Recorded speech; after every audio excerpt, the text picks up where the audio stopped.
Day everyone, welcome to Paramount Chicken Farm here in the Philippines. For today's activity, we are now pouring for the flooring and also cut some trees for the wood planks. And for today's activity, I'm gonna show you the ongoing construction. So let's go closer to the work. We had already completed the roofing for the bird's house. Already some portion not yet plastering, not yet done plastering. And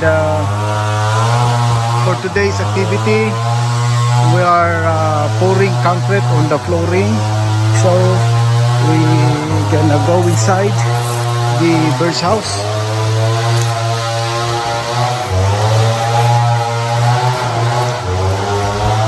We had already completed more than 50% of the floor. So this is the activities for today. This is 2 days work for the flooring. We are now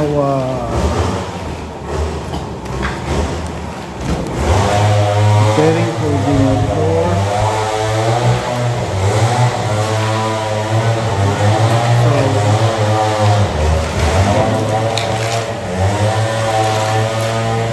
pour concrete so that it will be smooth,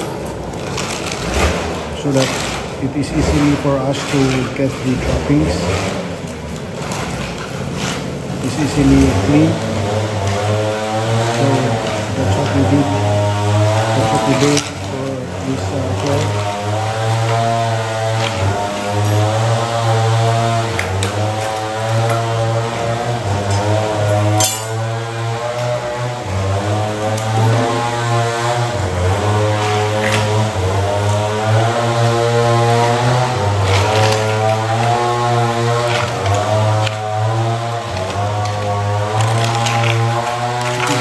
Close, but we have to install also the wood planks for the birds to build their nest.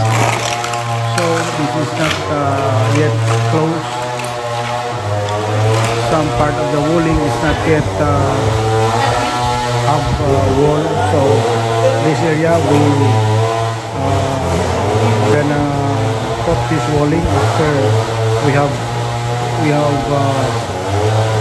installed all the wood planks, so that it is easy for us to bring the materials inside this building. So we're gonna go around this building.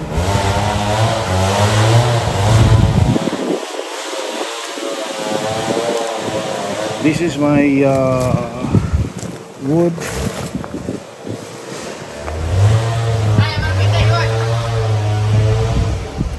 This is a mahogany tree, and it's already completed. We have already completed the roofing.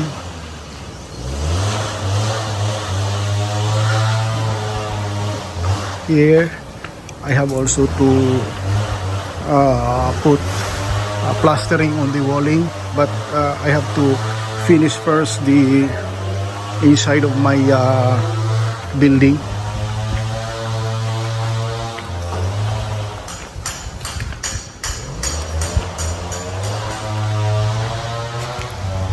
I have also to put canals around this building so that the insect could not easily pass this canal, so they cannot go inside my bird's house. So that is my existing building, and the side is the bird's house of my friend. So maybe next week he will be going to open that for the bird.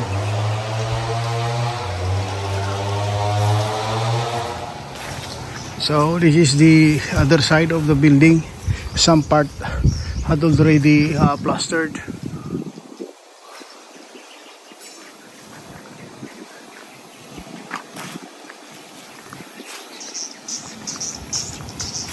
This is my entrance. I have to put the wiring on it so that I can operate my sounds system. So this is a double door. I have to go this first, and after that this is the other door here. I have to paint this door for protection of the rust.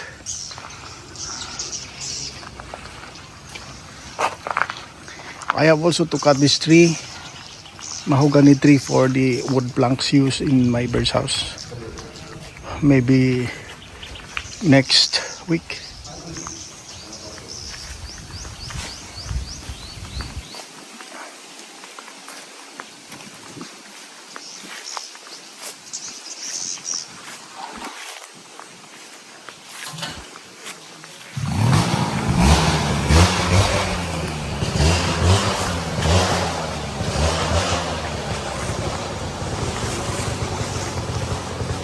And that is the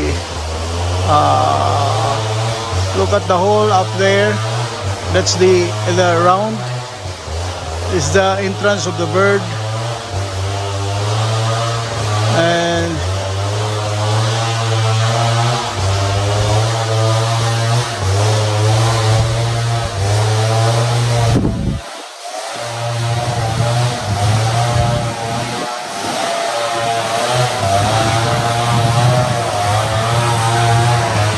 this material here is prepared for the wall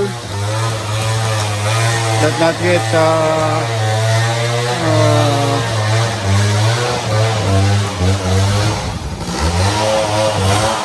this is our materials, the fine sand, and of course the pea-size gravel.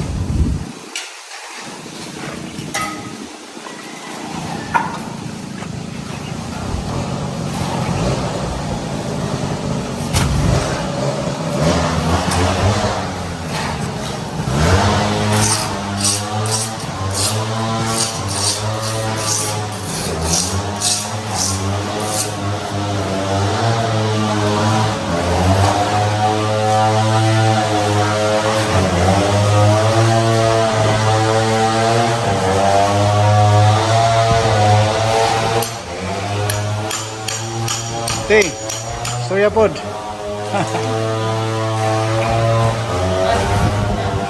Kira.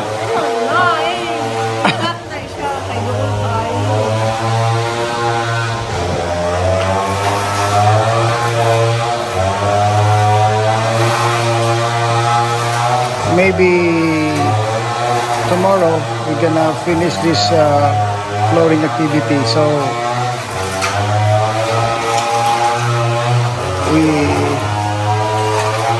after this flooring, we're gonna install the holder or the angle bar used for the where we can attach the wood planks.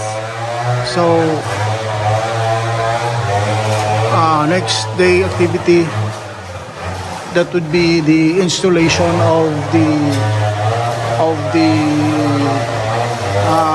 holder of the wood planks.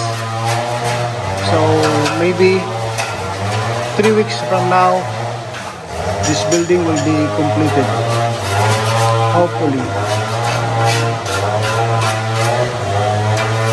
There are also cutting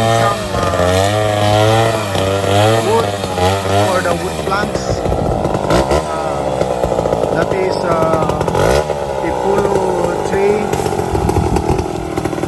We cut that for the purpose of making a wood plank for bird's house.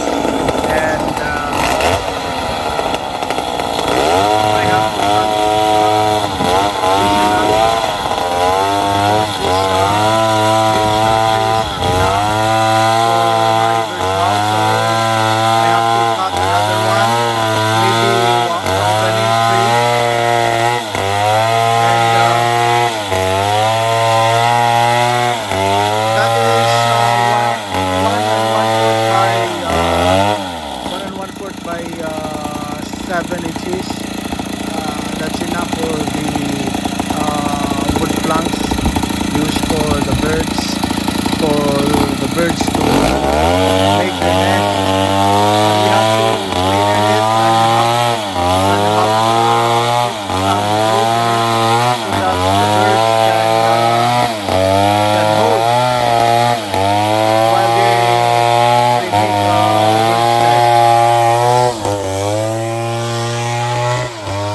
completed 90% of the flooring, and by next day, hopefully, we could finish this flooring activity here in my ongoing bird's house.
Thank you so much guys for watching Paramount Pipit Farm here in the Philippines, and thank you also to my subscribers from Sirawai, Mr. and Mrs. Mohammed, Mr. Lakim and company. Thank you so much guys for visiting us here in my place here in Katipunan, and thank you also for sharing some ideas about suklet, and for those people ask me about the sounds.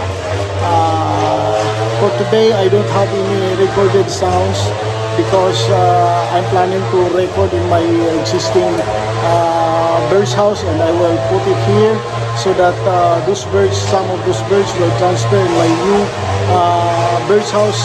Hopefully, 2 weeks or 1 month from now, I could start this building to operate.